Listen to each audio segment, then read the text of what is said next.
Good evening and welcome to a program devoted entirely to Lefties Losing It. Let's start in Minnesota, where the spin doctors have been busy fighting back after revelations of mass fraud and dysfunction in the Somali community, and they're putting their best and brightest to work in front of the media to explain what it means to be Somali in America. So I'm Somali. I'm proud to be Somali. To me, being Somali isn't just eating bananas with rice. It's a lot. It's like it's an interesting thing. It's very hard to describe what it means to be Somali and what it means to be American.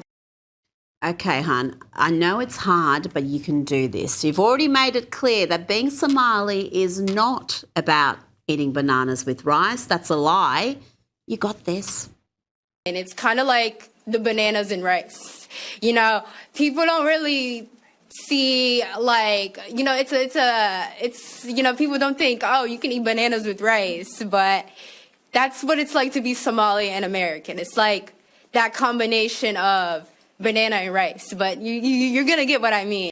You literally said it wasn't about bananas and rice. They are not sending their best. Now, staying in Minnesota, let's check in on the frightfully inept Governor Tim Walz. He is, with his scary wife, speaking from behind the gates of his mansion. The resistance matters. We're not telling people to be silent, but we're not telling people to go out and cause problems. We're going to cause good trouble. Cause trouble, all right, not good trouble, mind you. No good comes from coming to a violent uprising with a loaded gun and extra ammo and violently obstructing law enforcement officers. That's what happened in Minneapolis, and that's why a man is dead. But not if you listen to the Hollywood elite. They think they're living in Nazi Germany, and those enforcing the law are guilty of gross human rights violations. Here is the beautiful but bonkers Natalie Portman. What's going on in our country right now is absolutely horrific with what the federal government, Trump's government, Kristi Noem, ICE, what they're doing is really the worst of humanity. And then we also have the best of humanity for the way people are showing up for each other in community and Americans coming out to support each other and protect each other and fight against injustice. So pretty, but so stupid. Americans coming out to support each other? Really, Natalie? That's not what's happening. You've got the lunatic left coming out to obstruct law enforcement and to protect criminals from deportation. We're not talking about peaceful protest here. We're talking about obstructing law enforcement, attacking law enforcement. But again, the facts are lost on the Hollywood darlings. Here's Olivia Wilde, who is allegedly an actress. Here she emotes wildly. The world is hurting right now, and this country is hurting, and it's appalling. I'm appalled. I'm sickened. And we can't go another day just sort of accepting this as our new norm. It's outrageous. People are being murdered. And I don't want to normalize seeing people being murdered on the internet, on film. It's hideous. And so if we can do anything out here to support the movement to cast ICE out, to delegitimize this unbelievably criminal organization, then that's what we should be doing. So I'm proud to wear the pin. And here is Chris Cuomo, looking like he hasn't slept or showered for days. And according to the former CNN hack, it is the government that must back down. Let the violent agitators and insurrectionists have their day. Great idea, Chris. The video accounts show a very troubling episode that beg for accountability and de-escalation. And it has to start with the government. Okay, we have to start at the top. These are the people who are charged with knowing how and insisting on de-escalation. The hot talk, the constant threats, the constant justification, it has to stop. We can't have government agents shooting and killing American citizens. I have little patience for fantasies dressed up as policy, whether it's socialism rebranded or governments pretending debt doesn't matter. Free markets, personal responsibility and capitalism have lifted more people out of poverty than any slogan ever could. But even strong systems fail when governments overspend, overregulate and manipulate currencies while assuring you everything is perfectly fine. That's why you can protect savings with what's real: physical gold and silver from American Hartford Gold. Tangible assets that hold value through inflation, market turmoil and repeated failures of big government. With thousands of five-star reviews, they deliver gold and silver to your door or secure gold IRAs for long-term planning and peace of mind. And right now, when you call and mention Rita, you could get up to $20,000 in free silver with your first purchase. Call 844-321-3110 or text Rita to 65532. That's 844-321-3110 or text RITA to 65532. Or click the link in the video description. Because when reality starts looking like parody, it pays to own something that's real. I regret to inform you that the world's unfunniest man, Jimmy Kimmel, is crying again. He's usually crying for himself and his imagined victimhood, but now he's deeply moved by leftist agitators being shot in Minneapolis. This is a man who did not shed a single tear for Laken Riley, Ruby Garcia, Rachel Marine, Kayla Hamilton. The list is tragically long. He didn't shed a tear for Charlie Kirk. Indeed, he used Charlie's murder to push lies, blaming MAGA for leftist violence. But now Jimmy is crying. If our leaders are intentionally creating and encouraging violence and fear, then I hope you will also agree we need new leaders, because these are not leaders. And to the people of Minneapolis, to the Preddy family and the Good family, and these people who were looking out for their neighbors, we want you to know that we are with you and you are not alone. The politicians intentionally creating and encouraging violence and fear are Democrats, Jimmy. You cannot be so dim that you don't understand that. You may support it, you may think it's for the greater good, but if you don't know who is whipping up hysteria and inciting violence in America in 2026, then you're beyond help. And sadly, more violence is inevitable. This is an insurrection, and some of these activists are not hiding their intentions. Here's the thing that I need for protesters and everyone to start realizing, okay? We're at war. The protests are over. There's no more protesting. This is combat now. So when I come onto the field, I'm not screaming at people that are going to assault me or pepper spray me. Like, no, this is combat. I'm going to engage them in combat because we have that needs to be done. This is how we get shit done. Okay? We're not protesting anymore. We're fighting. You understand? Like, I need for you to stop with the signs. And I need for you to get shields and swords of the pew-pew kind. Like, I need for you to wake the up. We're at war. It's wartime. It's time to go to war. These soy boys think they're in a war. This next nerd has added some cool maritime music to his performative little act. Pitiful. When's the time? All hands, hoist the colors. After today.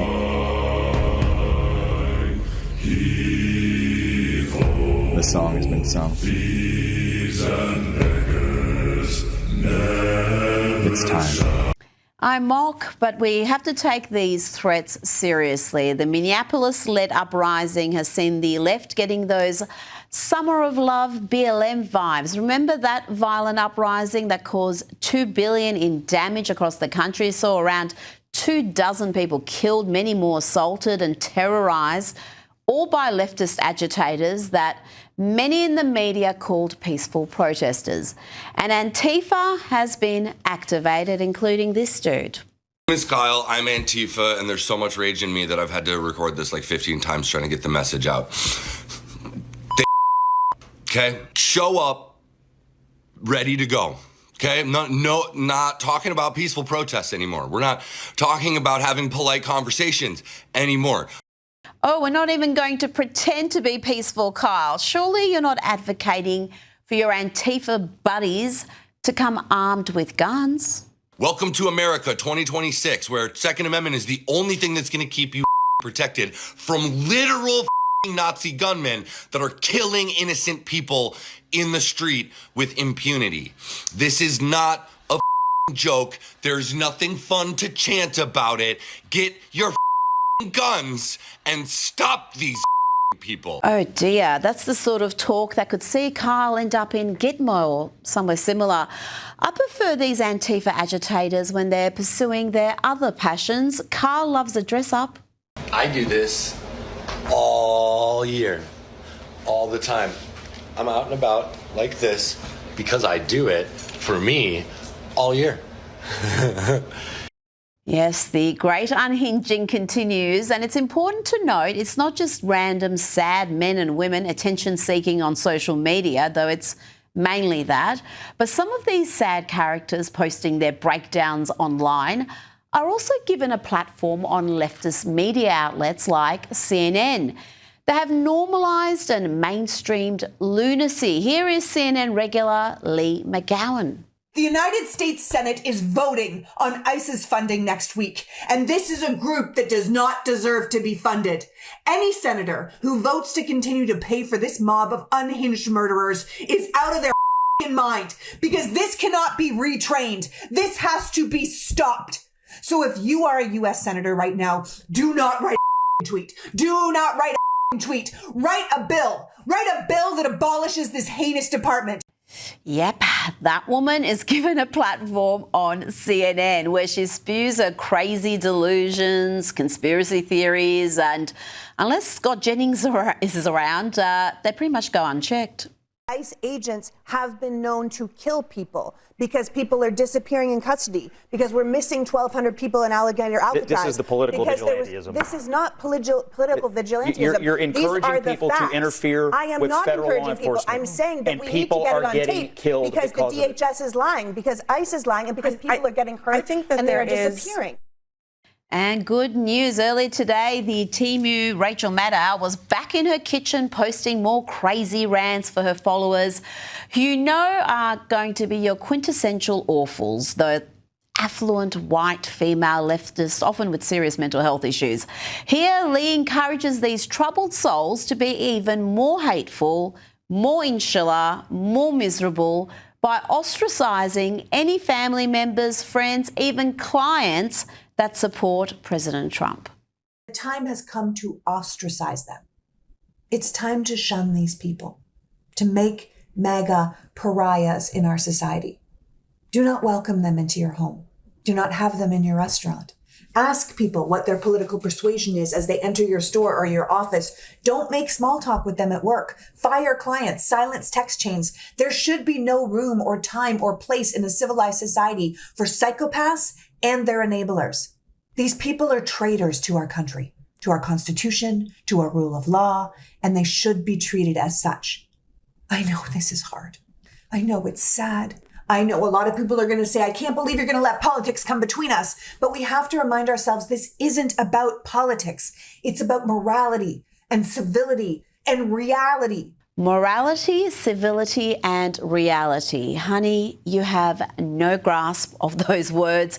You exist in a parallel universe where your truth trumps the truth, you know, the real truth, the facts. These people have just become so used to rationalising and justifying the most horrendous behaviour, they can't talk about civility. The left abandoned civility decades ago. Fresh year, same story. Banks raking it in while you drown in fees and interest. Time to fight back. PDS debt has helped hundreds of thousands cut credit card, loan and medical debt with personalised plans that actually work. No credit score gatekeeping. They go beyond the numbers to understand your unique financial situation and craft a personalised plan designed just for you. They've got an A+ rating from the Better Business Bureau and 5 stars on Trustpilot because they deliver. If I needed a service like this, I wouldn't hesitate to see what PDS has to offer. Every month you wait is another win for the banks, so act now. Don't wait another month. Take back control in 30 seconds. Get your free personalised assessment and the best option for you at pdsdebt.com/Rita. That's pdsdebt.com/Rita. pdsdebt.com/Rita. And the mainstream leftist media has hit rock bottom and started digging. Their determination to smear the Trump administration has seen news anchors behave like this. Here's CNN's Jake Tapper. So you have an issue with the First Amendment. You don't think that people should be exercising their First Amendment rights to speak about policies that they don't like. You have more of a problem with that than you have with people killing American citizens. Did I get that right? Jake, do you actually think you have a First Amendment right to blow a whistle in the ear of law enforcement, to disobey a lawful command from law enforcement, to interfere with a law enforcement investigation, to carry a gun without a proper ID or license as is required under Minnesota law, and then to violently resist arrest? You think you have a First Amendment right to do all that, Jake? So you think that he should have been killed? It was all his fault? That was Jake Tapper being schooled by former Trump official Chad Mizell. Witness how he pushes back against conservatives making rational, factual points. Compare that to how he behaves with the left, like this guy. I understand that, but they take people to Fort Snelling here, which literally was built as a concentration camp, and Alligator Alcatraz, which I think we can all agree is a concentration camp. Not saying they're Dachau, I'm not saying they're putting people in ovens yet, but these are concentration camps. Okay. I don't need to argue with you about that. Just disgraceful stuff from CNN and Russian collusion hoaxer Jake Tapper. But he is not alone at being a lefty losing it on that station. Here is another anchor, Abby Phillip. Let's see how consistent she is. This is her after Ilhan Omar was sprayed by a mystery liquid, compared to how she reacted when Donald Trump was almost assassinated. Ilhan Omar in particular has been the center, and you heard it there from the president, the center of a lot of awful attacks. He called her garbage. Donald Trump is actually responsible for the vitriol. So is there going to be any acknowledgement of that? Should there be? It's not about the politics of the individual. I mean, look at these people. The thing that they have in common is their complete lack of mental stability. Why is that not the conversation? Why are we in this place of who's to blame? Is it the Democrats or the Republicans? The Republicans aren't trying to assassinate the Democrats. And a lot of talk of they. And when it's not a they, it's just a person. It's an individual. And staying with CNN, they're now giving a platform to people too crazy for MSNBC, including this ignorant nincompoop who seems to think it was a right-winger who murdered Charlie Kirk.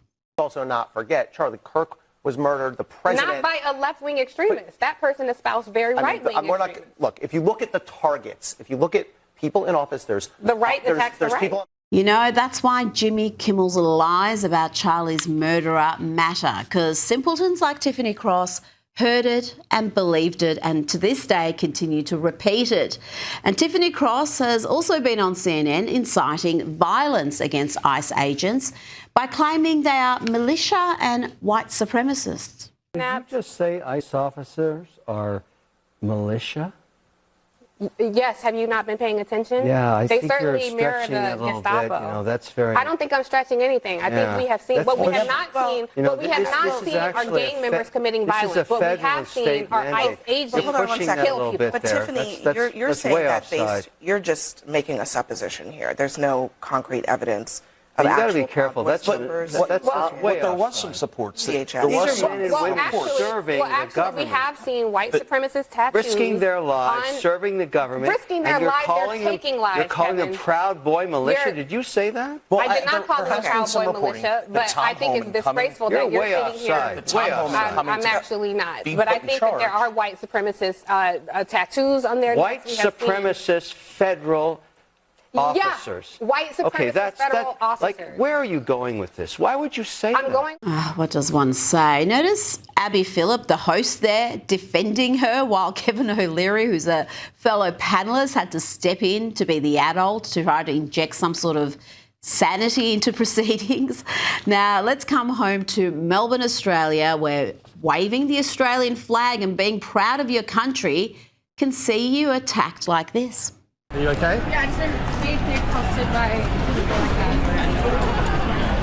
Being accosted, you can leave. I can be proud of my country, okay? Well, you shouldn't be. Well, then why don't you go to Palestine? Well, let's see. I don't know. Because there's a genocide there that this country is funding. Hey, stop yelling.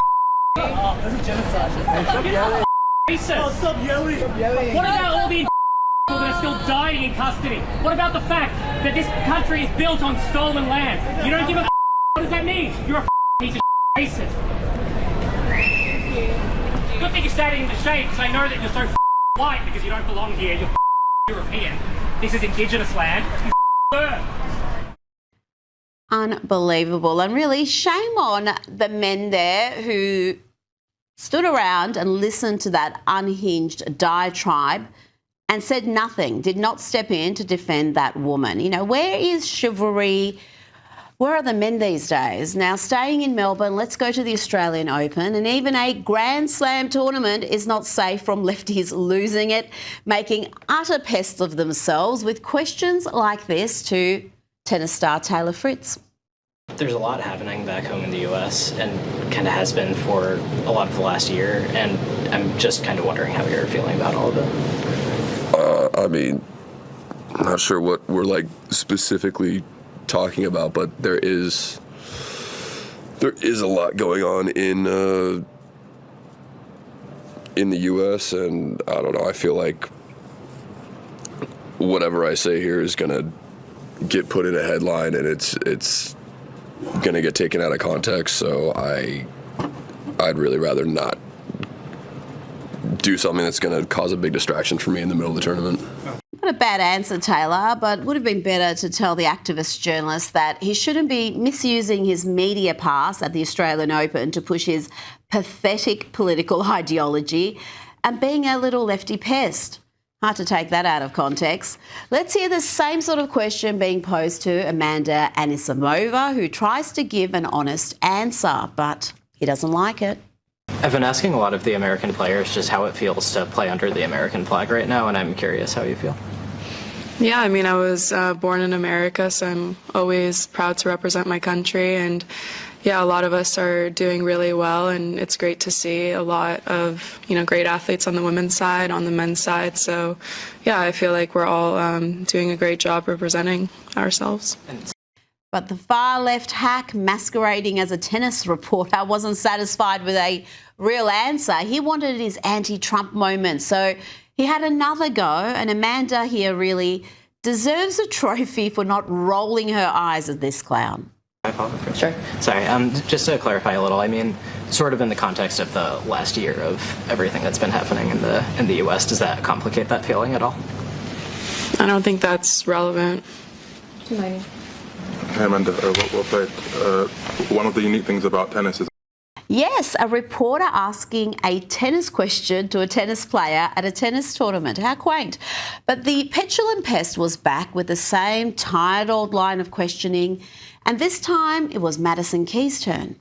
This is a pretty sensitive subject, but the U.S. is a year into the second Trump administration now, and a lot of people are suffering, and I'm wondering how you're feeling about things back home personally, and specifically what the mood is like in Florida. Yeah, that's a tough question. I feel, I don't know, I don't like to kind of dabble too much into politics just because it's just not the space that I really want to say that much on. But Yeah, I just hope that everybody can kind of at some point come together. What the mood is like in Florida. The mood is awesome. I was there recently. Everyone's happy. Everyone's thriving. It's a red state. What the hell is that guy on about? But here's another player being asked the most ridiculous, convoluted question about immigration, ICE, US politics, and Lunatian handled this well. Note the look of disdain on his face. It's also interesting that you're both second-gen immigrants to the US. Like, in the context of everything that's happening at the moment with Trump and ICE, like, what does your heritage mean to you, and how important are immigrants to America and American sport today? Sorry, I don't really want to talk about that right now. Charlie. But there are always tennis players keen to play politics, and among them is Coco Gauff. And she was not only keen to play politics, but to play the victim. You're usually pretty outspoken about political issues, and I'm curious how you feel about the state of the U.S. 1 year into the second Trump administration. I mean, I think I've already stated my opinions in the past on how I feel about it. And yeah, I mean, I've hoped forward that we can have a lot more peace in our country. I feel a bit fatigued talking about it just because of the fact that it is hard also, I think, being a black woman in this country and having to experience things even online and seeing your marginalized communities being affected. Yes, very hard as a black woman in America in 2026. Coco Gauff is the highest paid female athlete in the world right now. She reportedly earned more than $30 million last year, most of it through endorsements in racist America, where she is apparently marginalised. Give me strength. She's got so much money, she can afford to do this. Here she is a couple of days ago in Melbourne, absolutely losing it. Now, let's look at the left's idea of a peaceful protester, someone they describe as a gentle soul who was just observing and protecting people. Yeah, right. January 13th, showing a man who appears to be Alex Preddy interacting with federal immigration agents 11 days before Border Patrol shot and killed him. Our footage was analyzed by the BBC, whose facial recognition technology confirmed his identity to a 97% degree of accuracy.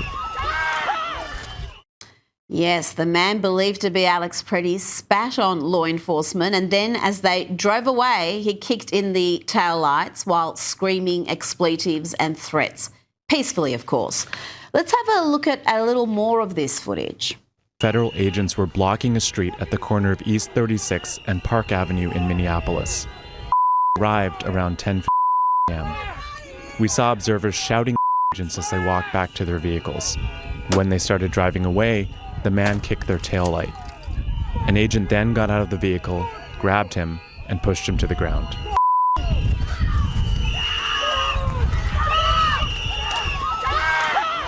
The man in our footage is wearing a similar outfit to what Preddy was wearing on the day he was killed. What appears to be a gun is also visible above his waistband.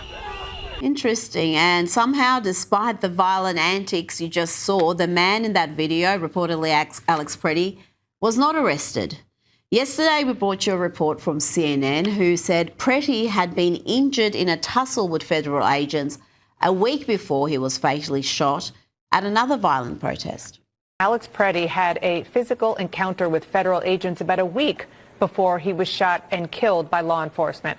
Sources tell CNN that Preddy broke a rib when a group of federal officers tackled him while he was protesting.